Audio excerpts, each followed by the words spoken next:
So I have a couple of questions, both to do with resistance and then a third to do with non-resistance.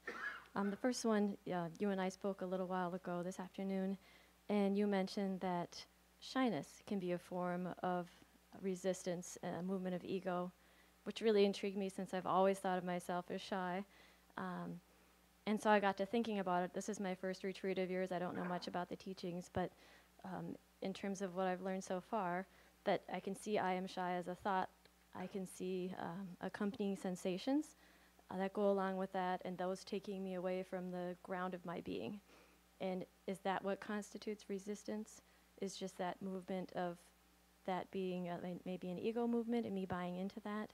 And then if that is the case, could it also be that the statement that I am outgoing and the accompanying sensations with that would also constitute possibly resistance in a movement of the ego? So I'm just wanting to understand that better because I think it could be really helpful. Okay.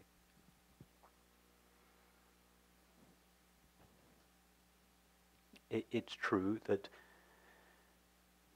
the feeling of shyness could very well, and in many cases, if not most cases, it is an expression of the ego, and likewise, extroversion could be the same. So when you feel shy, it's in effect we're minding what other people think about us. We're minding being exposed. In other words, we're protecting a self-image. That's a very different thing from simply being a quiet character. Some characters are quieter, more introverted, less colourful. That's not an expression of the separate self. That's just the natural way their body-mind operates. But that would be a very different thing from shyness. It would be a completely comfortable. The way to tell which it was would be if you were, for instance, in a group like this, and you felt quiet, you're not one of the more colourful characters in the group, and yet you felt totally comfortable, just being your quiet self, maybe slightly on the fringes of the group. But your standing on the fringes of the group was not in any way a contraction away from relationship, a feeling that you didn't want other people to see you. Likewise, as you rightly imply, extroversion can also be, it's a little more complex. That can also be a way of kind of avoiding being authentically oneself.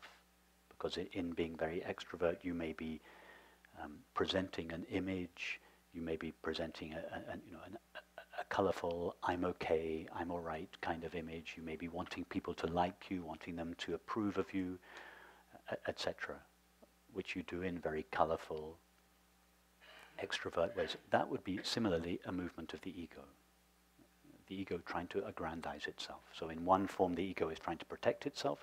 In the other form, the ego is trying to aggrandize itself. Both of them essentially trying to prop up an illusory image and feeling of oneself. Okay, I can feel that it's a movement of protection. And so then how do I move through that? You inquire into your true nature.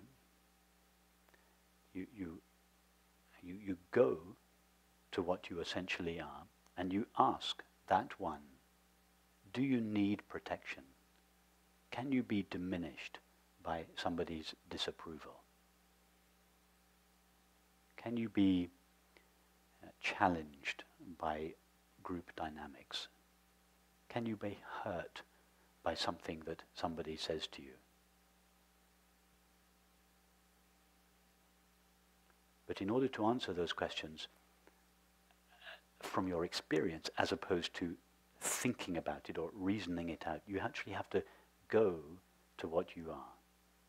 You understand, go to. You don't go somewhere, but you have to touch your true nature. You have to make contact with, this is what I essentially am. Now you ask that one, can you be diminished if someone was to say something unkind to you or hurtful?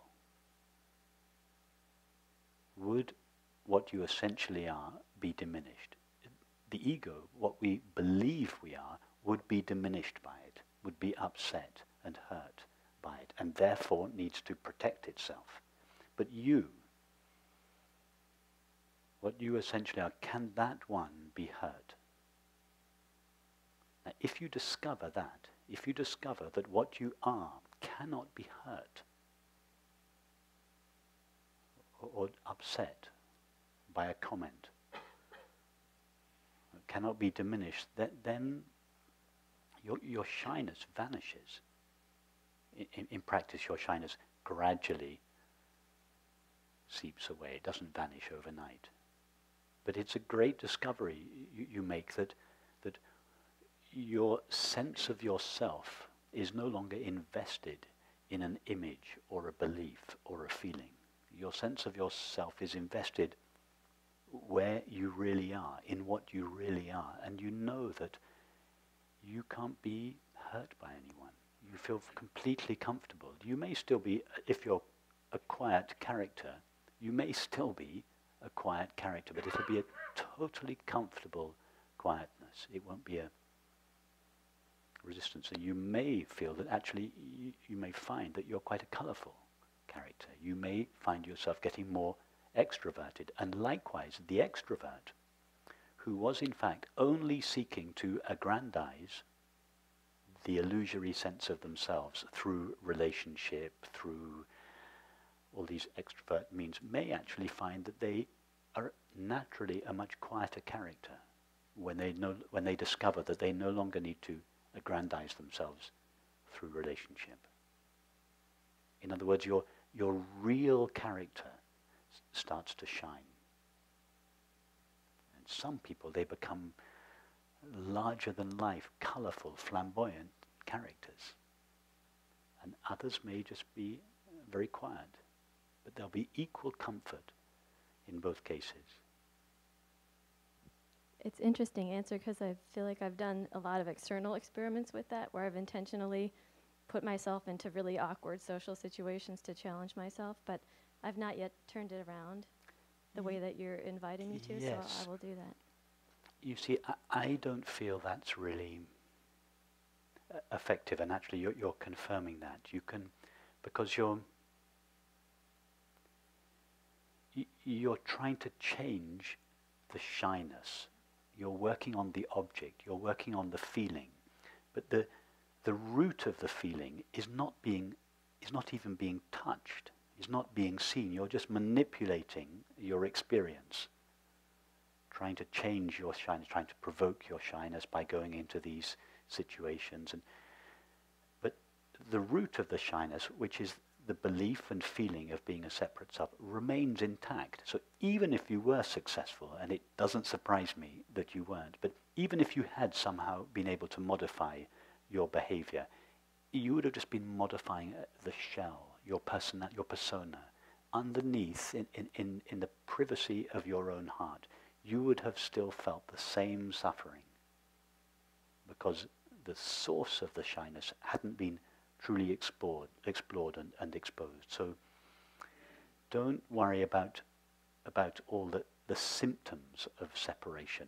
In your case, maybe shyness. In somebody else, maybe anger or whatever it is. Go straight to the root of it, because once you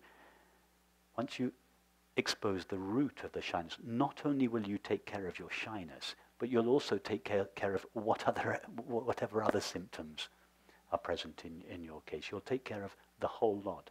That doesn't mean they'll all disappear overnight, but having cut their root, you cut off their life source, and in time, these symptoms will wind down.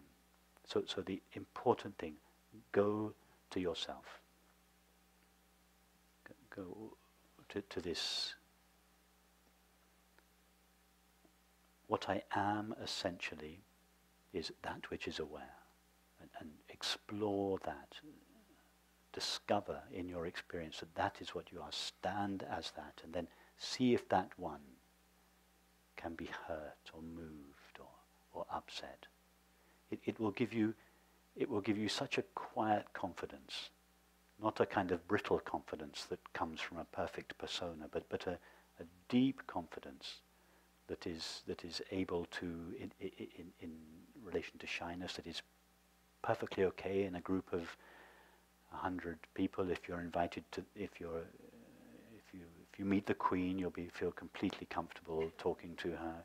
But then you're also perfectly at home, perfectly okay, alone at home for the weekend with not much to do. You're equally comfortable in all these situations. Thank you. That's a really nice answer. I have one more question, and maybe these will end up coming together. It's another issue of resistance. Seems to be a big thing happening with me right now. Is that when I'm at work during the week, I'm always eager to get home to just go be in silence. It's like something in my whole being is just thirsting for silence, craving silence. I'll be like counting down how long I have to get home so I can be in silence. Then I get home and I do everything in my power to avoid silence. And it's just like craziness. And I don't really understand it, and it's such a strange internal paradox. And so if you could give me some pointers for that, it would be greatly appreciated.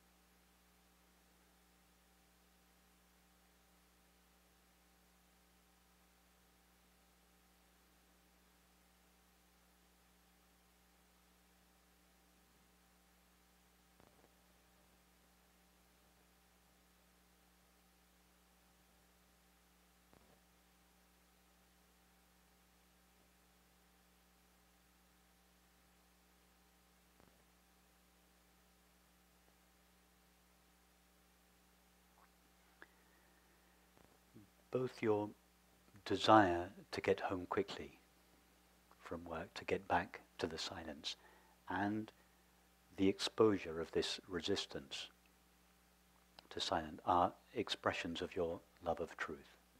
They appear to be contradictory, but in fact they're not. And the reason is this.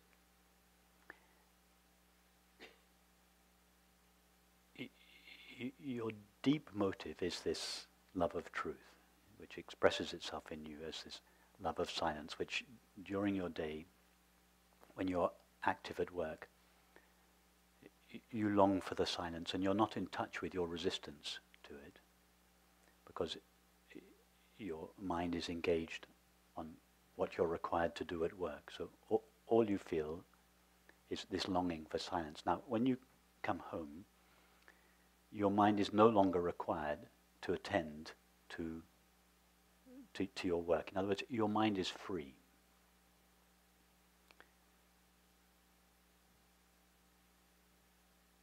Circumstances are no longer distracting you from silence. So what happens then is that the underlying resistance or avoidance of the silence bubbles up and you become aware of it. During the day, you don't feel it because your attention is required by your job. As soon as your attention is no longer required to be focused on anything, in other words, when you get home, there's nothing for your attention to do. You feel this underlying resistance come up. That's a very good thing. That underlying resistance, which is the avoidance of the now, it's so uncomfortable that most people don't even ever allow themselves to feel it. The first rising up of this avoidance of the now, we go straight for the fridge, the YouTube clip, the bottle, the cigarettes, the TV program, anything. It doesn't matter what it is, but it's always towards an object, a substance, an activity, a state of mind, or a relationship. And in this way, either at work or when we're at home, we successfully avoid the discomfort of this avoidance of the now. So it's very good that you feel it. It's not in opposition to your love of the truth. It's precisely an expression of your love of truth, that you are able to feel this fully without distracting yourself from it.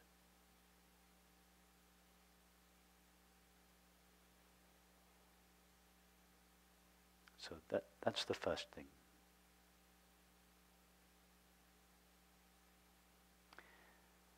And the second thing is, when you feel this avoidance, when you get home, you have the opportunity to be silent that you've longed for all day, and when the opportunity presents itself, you find yourself avoiding it. Become really interested in that avoidance. Instead of thinking it as something that is wrong or bad or thwarting your desire for silence, do the opposite. Become fascinated by it. Be interested in it. So just sit down and watch this play of thoughts and feelings in you. Become really interested in them.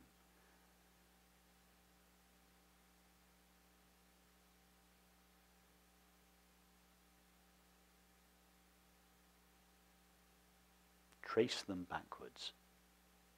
In other words, don't do what they're telling you to do. What your thoughts are telling you to do is avoid this silence by the acquisition of an object. Or go the other way. Sit down and say, okay, I'm going to make your acquaintance now. I'm going to find out what you're made of. I'm going to find out on whose behalf you are arising. And in order to find out on whose behalf they are arising, you have to trace them backwards to the place in yourself from which they arise. And the beauty is that if you trace them backwards, looking for the place from which they arise, you'll never find it. Because they're arising on behalf of a self that is not there. The reason why we don't notice that most of the time is because we never take the time to look for the place from which they are arising. We're too busy doing what the thoughts and feelings are telling us to do, which is to get busy with an object in one way or another. So because our attention always follows the thought outwards in the direction of objects, the non-existence of the separate self on whose behalf these feelings are arising is never discovered. So the separate self lives at the heart of the system. In fact, it's not really there. But because we never take the time to look, we lead our lives based on the presumption, and more importantly, the feeling that there is this separate self inside, and it is on behalf of this separate self that all these feelings are arising. So trace this resistance in you back, and where you thought you would find a separate self, you'll find yourself. It's not a blank emptiness that you'll find yourself, but you'll find no temporary limited self there.